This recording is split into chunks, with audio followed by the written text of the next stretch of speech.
I share with you these words by Rebecca Edmondson Lang. Come in. Come into this place, which we make holy by our presence. Come in with all of your vulnerabilities and your strengths, your fears and your anxieties, and your loves and hopes. For here you need not hide or pretend, nor be anything other than who you are called to be. Come into this place where we can touch and be touched, heal and be healed, forgive and be forgiven. Come into this place where the ordinary is sanctified, the human is celebrated, and compassion is always expected. Come into this place. Together, we make it a holy place. Come, let us worship together. I'm Sue Neufeld, and along with Betty Davis, I am one of your last two remaining founding members.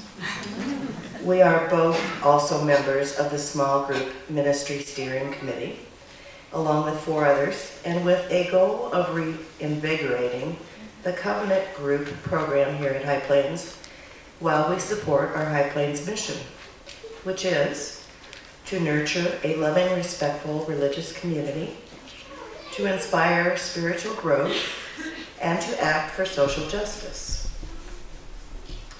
Our committee has been studying programs offered at other churches, reading the UUA literature, and we have consulted with many former UU High Plains facilitators to learn what has worked well in the past and what problems they have had so we can avoid them in the future.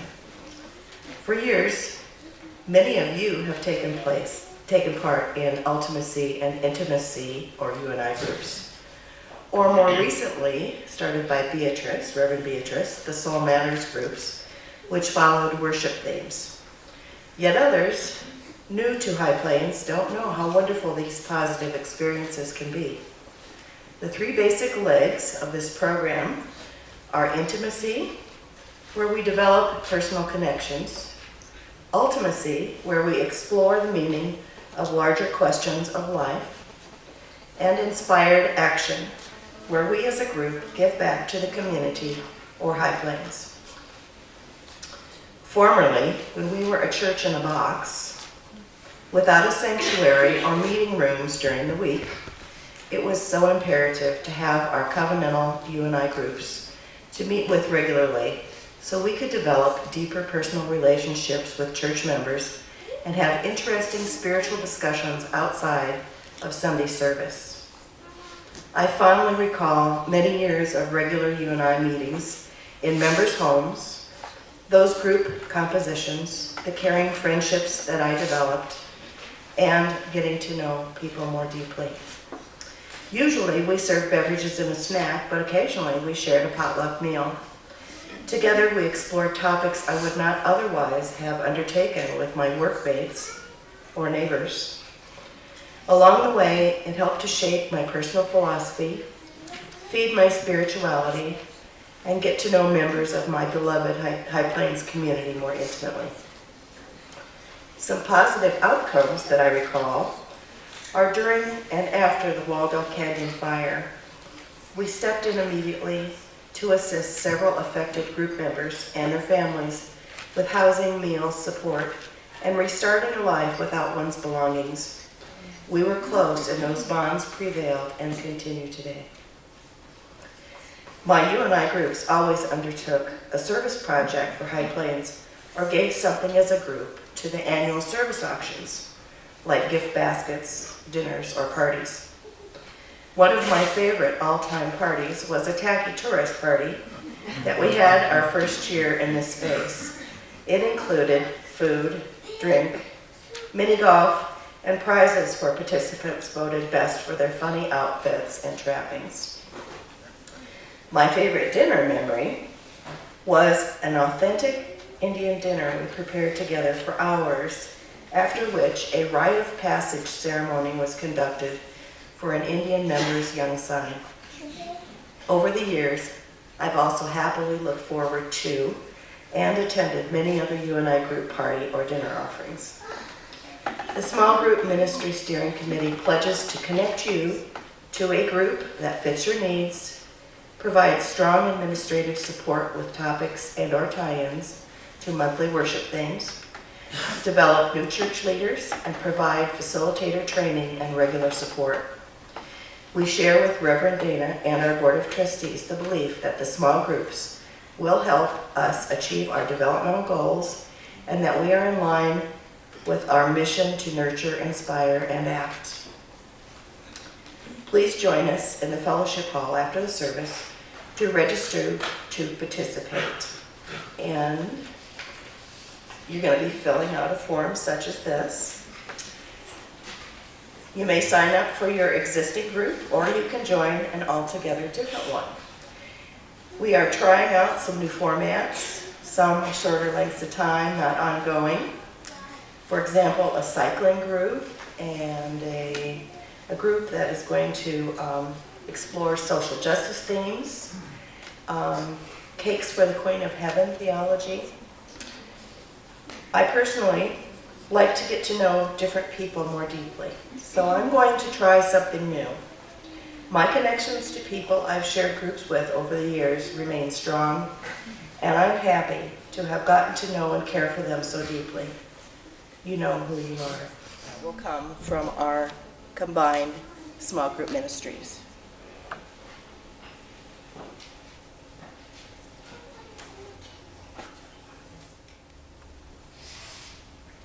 May we be comforted and supported by this community of friends.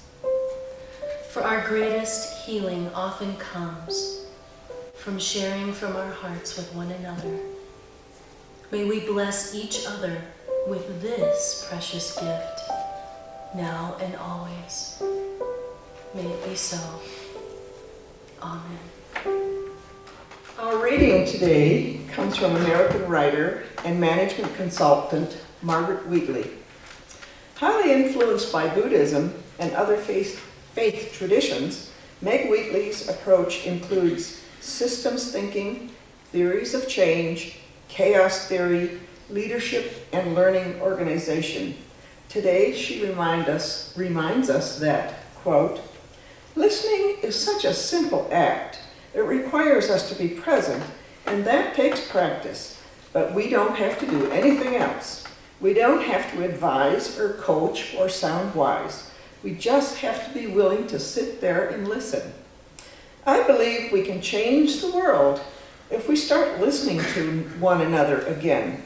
Simple, truthful conversation where we each have a chance to speak, we each feel heard, and we listen well. I find the most incredible people and stories in restaurants, says inspirational writer and speaker Bob Kirks. Think about it.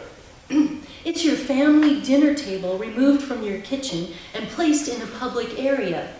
Like home, but better, because someone else is doing the cooking and the cleaning. So, scattered all around me are these families having dinner, friends catching up on the latest news and business meetings, and people like me just there to relax and take it easy. And oh, of course, great conversation. Except in the booth right across from me, silence. When I first sat down, there were two men sitting there quietly. One man appeared to be in his 30s, and he was dressed in some old clothes and work clothes and still wearing his baseball cap. And the other man, I would guess, is around 80 years old, and he had the most incredible face. The lines and creases gave him a lot of character. And his white hair was kind of messy from wearing his stocking cap that he had held on the top of the table. And he wore one of those red plaid shirt jackets that you might see on a construction worker. Heavy enough to keep you warm while you're moving about, but not too bulky to get in the way of your movement. But he didn't look like he was going anywhere. And neither did the conversation. Boy, I really worked up a hunger today, Pop. All that shoveling and sweeping the snow will do that, the younger man said. Yep, this is something, replied the old man. Silence for the longest time. Suddenly I heard the young man say, "Hey, here they come," as he pointed toward the door. He almost looked relieved, somebody who would be joining them and help get the conversation going. It appeared to me that the two people who joined them were a mother and a teenage grandchild. The woman sat next to him, and the younger man and Pop stood up to let the grandchild slide in place. "Hello, Dad. Good to see you," she said as she sat down. "Yep." Silence. Even longer gaps than before. "I feel real good," the old man said proudly. "Oh, you look great, Dad," the younger man said. Then one by one, the others agreed. Silence. The waitress approached and took their breakfast orders. Grandpa excused himself. "Gotta go to the bathroom. Happens a lot when you're old, you know," he said. As soon as he was out of sight, the younger man said, "God, I just don't know what to say to him. We just sit here looking around and he never talks." "I know what you mean. God, what do you say?" the woman added. "He's old. What do you talk about with an old man?" the kid joined in. "Oh no, here I go. I just can't sit here and listen to this. I'm gonna say something." Swallowing hard and wait to see if they tell me it's none of my business. "Ask him about his childhood," I said as I continued to eat. "What? Pardon me? Were you talking to us, sir?" the woman asked. "Yes, it's really not my business, I know, but do you realize what he has to offer you? Can you even begin to understand what this man has seen in his lifetime? He most likely has answers to problems you haven't even discovered as problems in your life. He's a gold mine," I said. Silence again. "Look, talk to him about his childhood. Ask him what the snows were like back then. He'll have a million stories to share. He's not talking because no one is asking," I told them. Just then he came back and walked around the corner and sat down. "Oh boy, I feel much better now. You know, I haven't been going good in a while," the old man told him. They all turned and looked at me. I shrugged my shoulders. "Okay, so old people like to talk about the facts of life, and going or not going is a major thing when you're old. You take the good with the bad." After a long silence, the young girl said, "Papa, when you were a kid, were the snows this bad?" "Geez, honey, these are nothing like the snows I had when I was a kid. Did I ever tell you about the snowstorm that covered my house?" "No, Pop, I don't think I ever heard that one myself," said the younger man. Now for the next 20 minutes, the old man was in his glory. And at one point, he even stood up to show them how high one of the snowdrifts had gotten. Throughout the entire meal, everyone chimed in with more questions, and they laughed, and he lit up like he was on stage, and he was play acting and acting out the roles in all these parts in his life story. And just as I was about to leave, I heard the old man say, "You have no idea what this has meant to me. All these years, I never even thought you were interested in what I had to say. Oh, well, I guess we just didn't think that you wanted to talk, the woman said. Well, nobody bothered to ask me anything. I just figured I was boring or something. It's been a tough life, you know. Ever since Mama died, I really had nothing to say. And he paused for a moment. I could see him nervously wringing his rough, life-worn hands together. You see, her and I, we were like a song. I made the music and she was the words, he said. Like tough guys of his time are supposed to do, he held back any visible emotion and sniffled, and wiping his eye, he said, "No sense talking if you ain't got the words." As I turned to walk away, I looked across the table. I saw the young girl wave and smile at me as she put her arm around Papa's shoulders. She didn't have to say a word.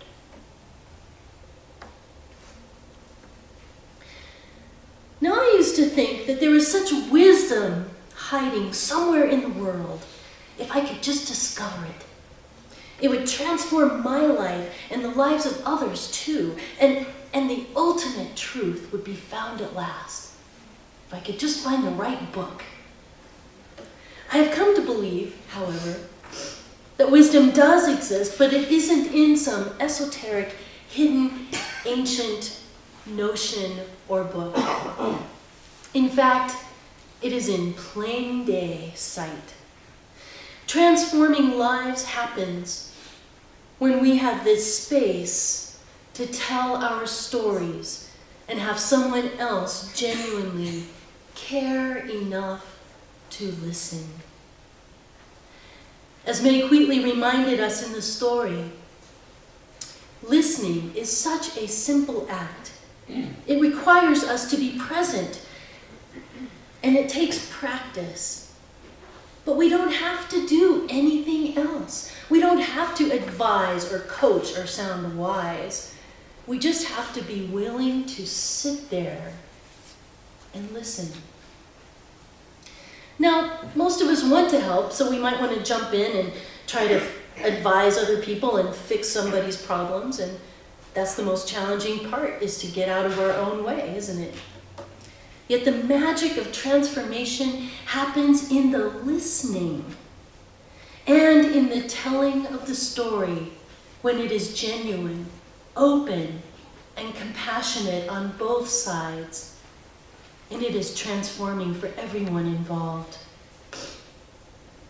Researcher Brené Brown studies the impact of shame in our lives, which we all carry with us, and it generally has a negative impact, as one might imagine. She says, if we can share our story with someone who responds with empathy and understanding, shame cannot survive. I don't know about you, but I'm ready to get rid of my shame. How about you? Shame cannot survive. Healing the shame that we carry in and of itself is powerfully transformational. The Catholic priest and professor and writer Henry Nouwen says that listening is much more than allowing another to talk while waiting for your chance to respond. Listening is paying full attention to others and welcoming them into our very beings. The beauty of listening is that those who are listened to start to feel accepted, start to taking in their words more seriously and discovering their own true selves. Listening is a form of spiritual hospitality. I just love that. Listening is a form of spiritual hospitality. by which you invite strangers to become friends and to get to know their inner selves more fully, and even to dare to be silent with you. Loneliness and isolation are on the rise in our society, which is ironic, I think, considering our hyper-speed travel and connectivity these days.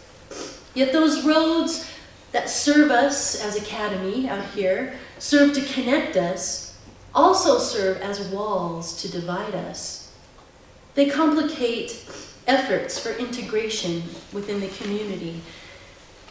Both TV and the internet have become substitutes for real personal relationships.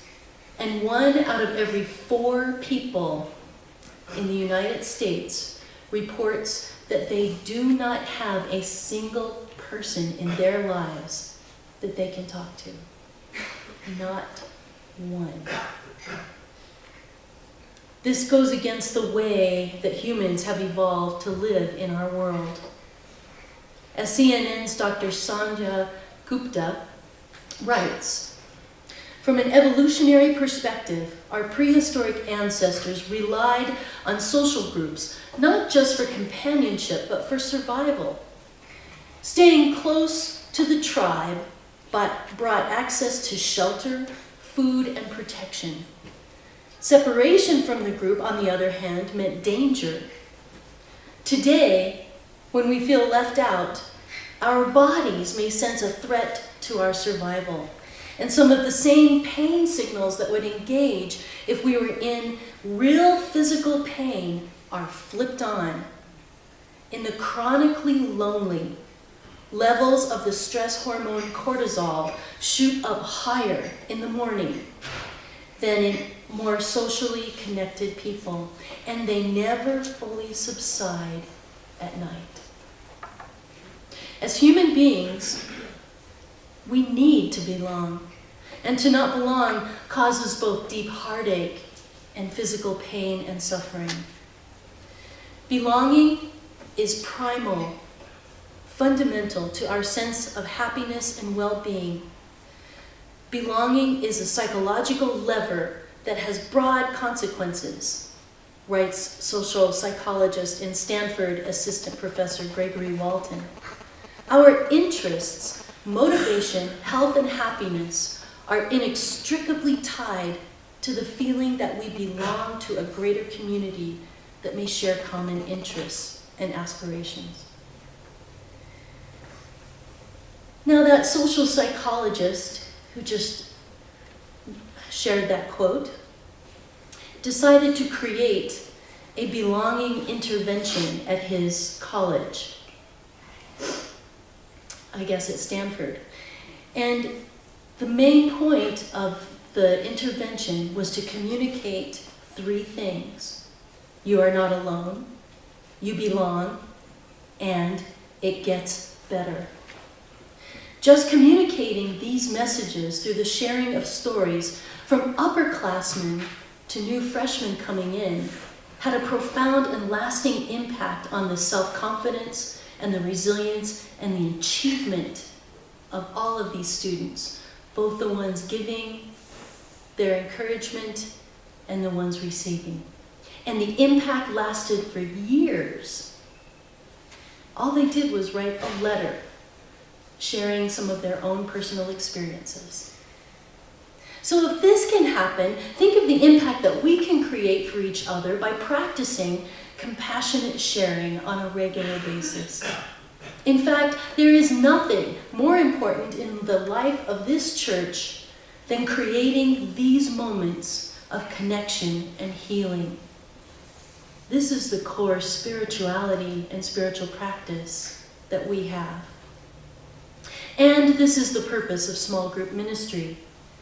This is also why Reverend Robert Hill, one of the founders of small group ministry in Unitarian Universalism, is often quoted as saying that small group ministry is how we save the world 10 people at a time. I love that. In her article in the UU World, UU Unitarian Universalist theologian and professor Tim Deka explains that in covenant groups, members say to each other, "I am lonely and for good reason." And the group is there with them and says, "Yeah." Someone else says, "I am sad and for good reason." And the group is there with them and says, "Yeah." Someone else says, "I need more love and more compassionate engagement, more attentive care, and for good reason." And the group says, "Yeah." This is why small group ministry dissolves stress. In our groups, we pay attention to the aching of the souls. And this brings healing. In the response to the question of why do we have church, Unitarian Universalist theologian James Luther Adams answered, "Intimacy and ultimacy." In other words, we seek closeness with others and insight into the meaning of life. We need both.